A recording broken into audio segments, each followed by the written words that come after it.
Our story begins with a young lady named Margaret Oliver. You ought to meet Margaret Oliver because she's working for you. As a matter of fact, she's working for 4 out of every 5 Americans. You see, Margaret Oliver is your representative at the Social Security Administration. Her job is to tell you what your rights are and to make sure that you understand what Social Security means to you, and to see to it that you receive the money you're entitled to promptly when it's due, just as she's helping these people and scores like them every day.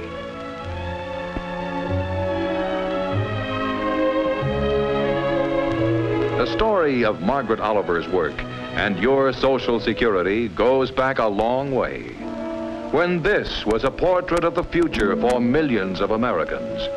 When they reached old age, they found themselves lacking the means to meet even their barest needs, and so they were forced to become wards of public charity.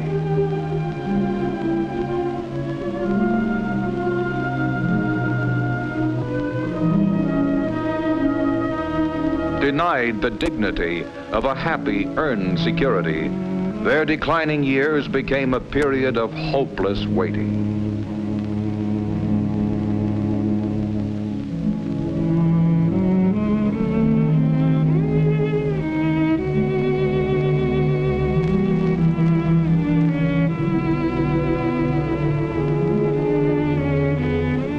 Alone, these people could not work out the picture of a happy old age.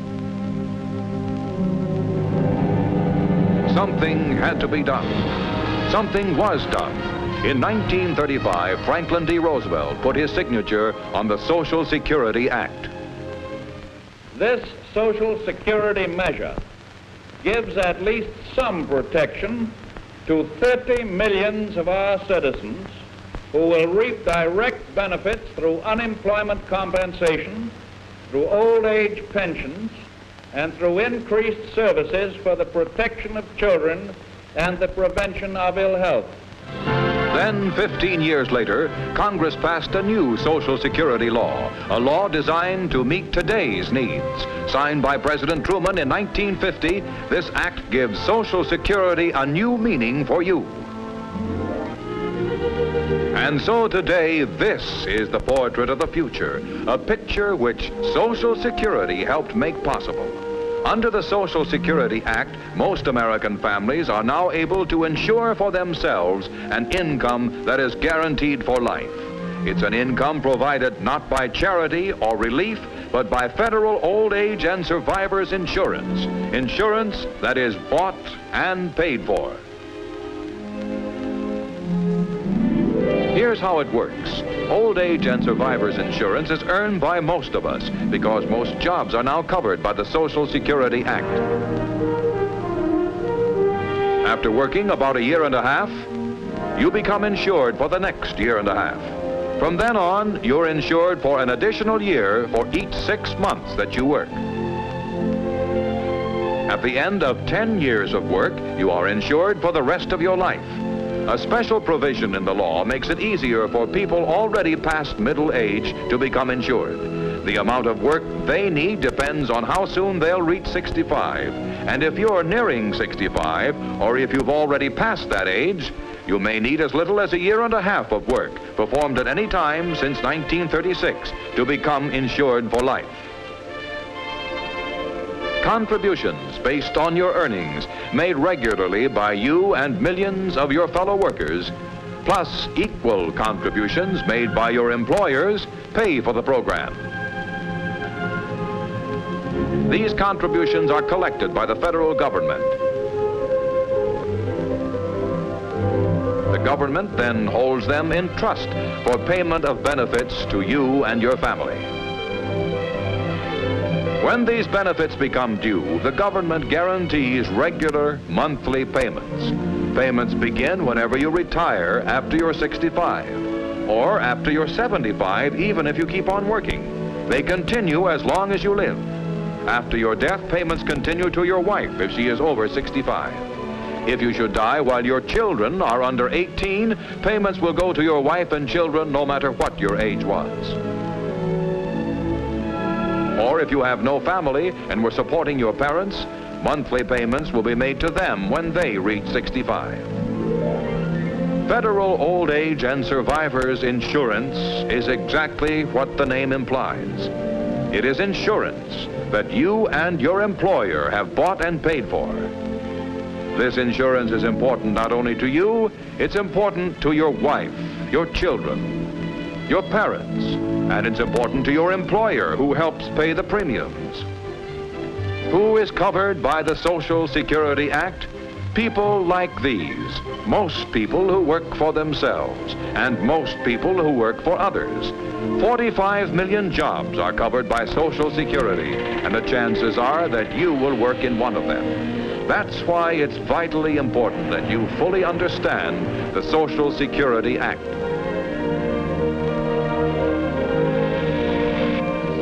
And that's why across the nation, hundreds of Social Security field offices have been set up to serve you. The duty of every person in these field offices, managers, receptionists, field representatives, and claims assistants like Margaret Oliver, is to give you the greatest possible service and assistance. Since January 1951, a lot of people coming into field offices are workers whose jobs are covered under the new Act. Here they take a momentous step, applying for Social Security cards. Naturally, many have questions. It's the claims assistant's job to know the answers. Tom Reynolds here is self-employed, and like almost 5 million others who own their own trades or businesses, he is covered by the new Social Security law. He will report his earnings every year when he pays his federal income tax. Perhaps for you, like him, old age is a long way off. And when you reach 65, you may decide to continue working. Your Social Security account doesn't mean that you intend to retire. Once the account has been opened, the key to your future is in your own hands. This is the key. Behind it are monthly payments that will be waiting for you if you retire after 65 or after 75, whether you retire or not. They will also be ready for your family when you die, whether you've reached 65 or not. Or suppose that this is your office, a big white barn on a Midwestern farm.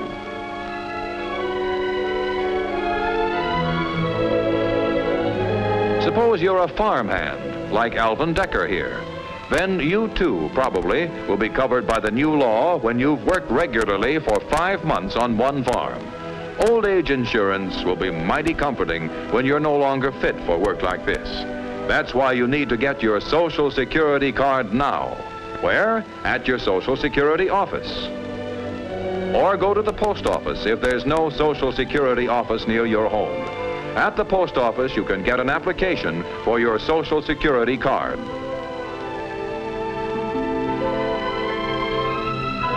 Your card will be sent to you by mail after you fill in this application and mail it.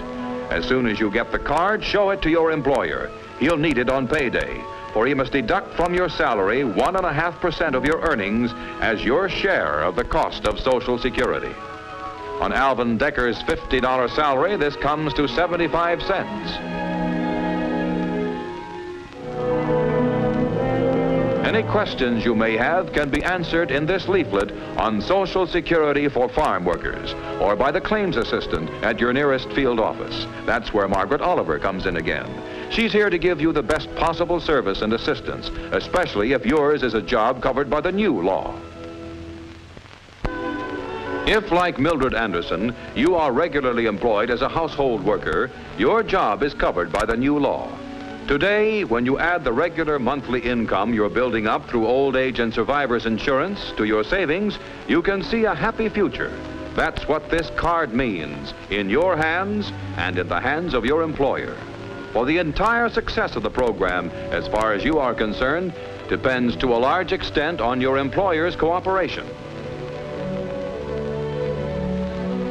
This booklet tells your employer how easy it is for her to do her part.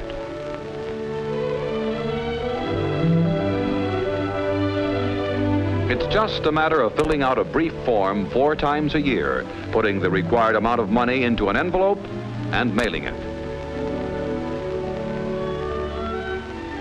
By this cooperation, your employer is helping to ensure that, like Mildred Anderson, you will have a monthly income when you're ready to retire.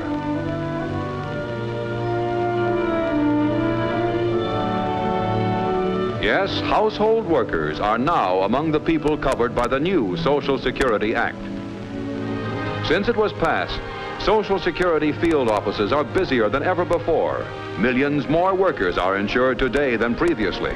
The new workers whom these field office people are serving include some employees of state and local governments, some employees of non-profit institutions, people who are self-employed, and those who work regularly in private households or on farms. If you can't go to the field office goes to you in the person of a field representative from the nearest Social Security field office. He makes regular visits to a central place in small towns. You can find out when he'll be in your community by writing or telephoning the field office. And if because of age or illness you are unable to come to meet him while he's there, he'll be glad to call on you.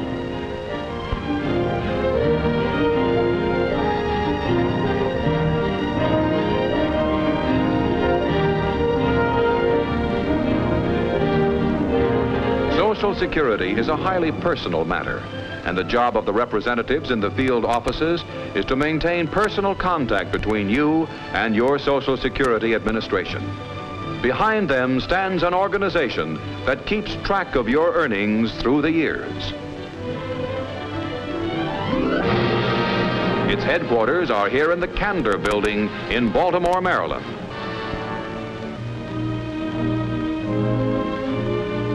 This central accounting and bookkeeping system enables the government to fulfill its part in your Social Security. More than 117 million personal records are listed here. The names, Social Security account numbers, and birthdays of 746,000 people named Brown, 484,000 people named Davis, 605,000 people named Jones, and more than 1 million people named Smith. If you have a Social Security card, your name is here. Your name and enough other information to identify you positively, regardless of how many other people have names identical to yours. These bookkeeping operations are as modern and efficient as mechanical ingenuity can make them. The machines are the latest and the best. They have to be to handle nearly 750,000 personal records every day. And they are one of the reasons less than 3 cents of the Social Security tax dollar is all it costs to administer the entire old age and survivors insurance program. Mechanical efficiency may be the keynote, but the facts that these machines are dealing with are highly personal. A record of your earnings and your contributions toward your future security. Your name, your Social Security number, your birth date, your wages. Personal information that by law must be held in the strictest confidence. Year by year, your wage credits build up. Credits that mean earned security for you and your family. When the time comes, whether it's 30 years from now or tomorrow, those credits will be converted into checks. Checks like these, but with your name on them. Checks which represent the benefits of insurance that is bought and paid for.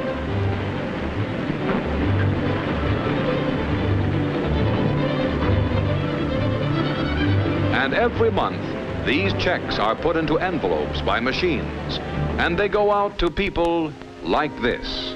The amount of your check depends on how much you earned. The maximum any family can get is $150 a month. The Lester Steeds, retired, get $95 a month. Geraldine Butcher, widow, gets $57 a month. Nancy Ferguson, dependent parent, gets $43 a month, based on the earnings of the daughter whom she survives and who was her chief support.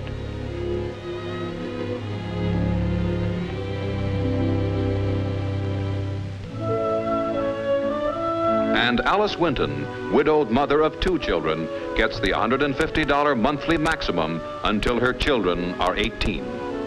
To get checks like these one day yourself, you must do 2 things.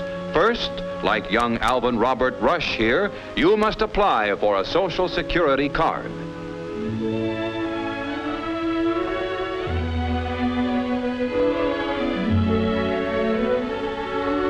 This card that Alvin is getting is his key to Social Security.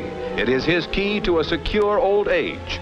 If your job is covered by the law, you too need a Social Security card. It is the only way to start your Social Security record. The second thing you must do yourself, as Charles Shearer here is doing, is to file your claim for benefit payments, whether you are claiming old age retirement payments or survivor's payments as a widow, child, or parent. This claim is notice to the government that payments are due you.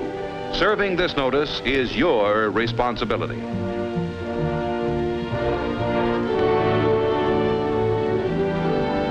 Your Social Security card represents an insurance policy, a policy through which you can build a foundation of security for yourself and your family.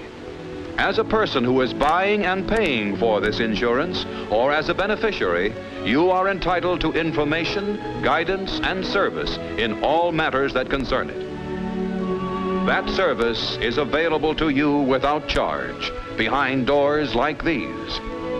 Doors to more than 500 field offices throughout the nation. Behind those doors, you will find men and women like these, carefully selected and thoroughly trained, people working for you, like Margaret Oliver, helping you get the most out of your Social Security.